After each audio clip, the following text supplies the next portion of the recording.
Your lawn is in danger, and I want to make sure you're paying attention. Have you really looked down lately? Let's show you what's going on in many of our lawns and what you need to do about it. Okay, so it is the beginning of August, and as with most of us, we're in full-blown summer mode. We spent all spring working on our yards, renovating our lawns, taking care of everything. But now we're in the cookout season, vacation mode, and nobody's looking down.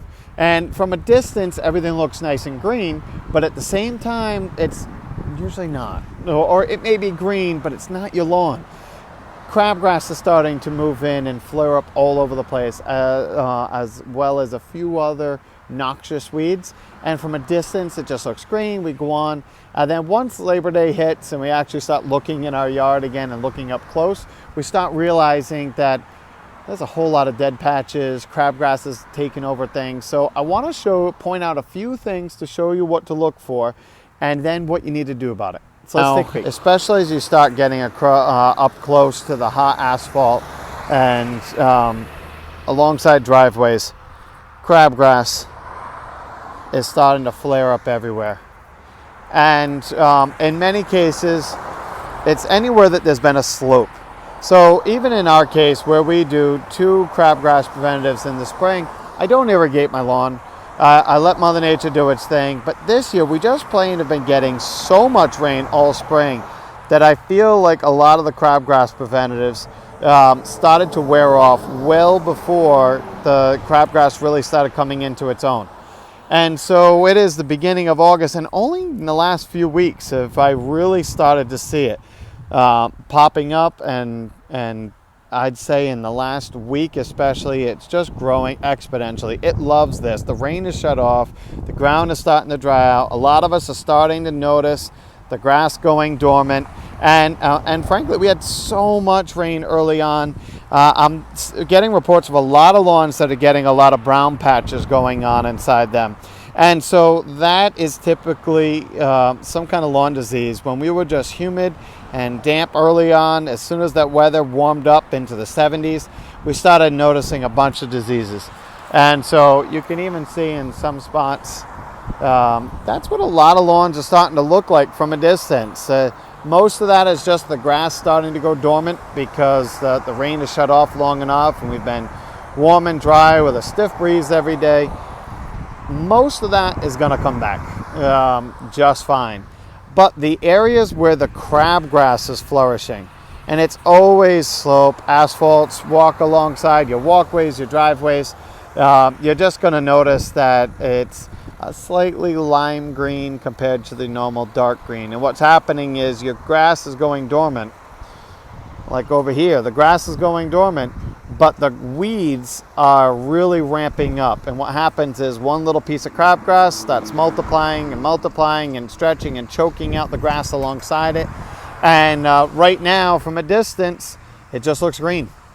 But as the season goes on, some more and more of that is going to choke out the good stuff. And then all of a sudden, fall comes around, you think you have a good looking lawn, crabgrass dies, and all fall, and then into spring, you're just junky looking and you have holes all over the place.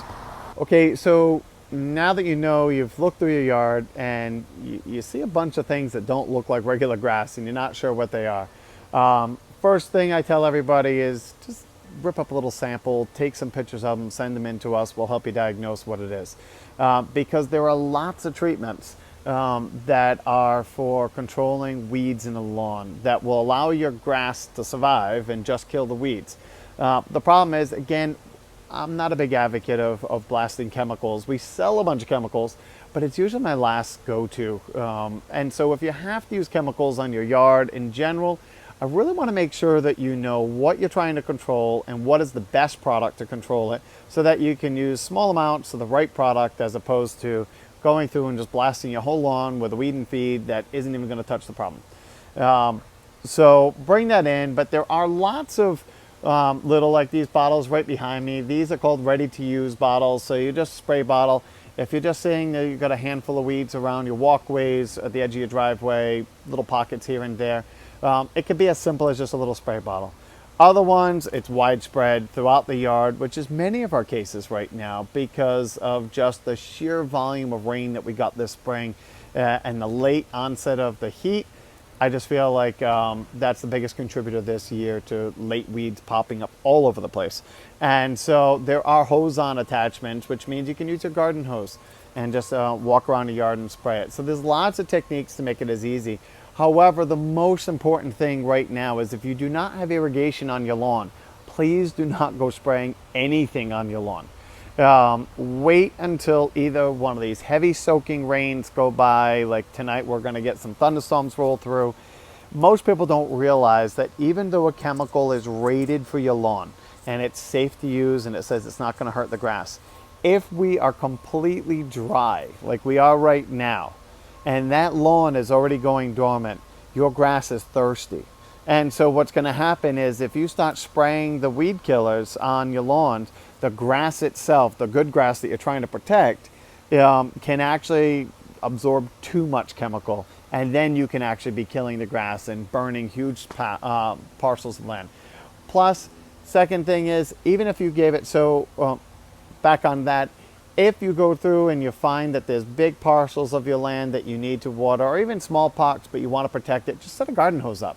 Go out there tonight, water that area of the grass, assuming you're not in a water ban, and go through and give the grass a good drink. And then go early tomorrow morning when it's still cool out and spray those areas, which is the second most important thing. When you have to apply chemicals in the summertime, you do not want the grass, like I mentioned, to be under drought stress, but you do not want the temperature of the air above 80 degrees.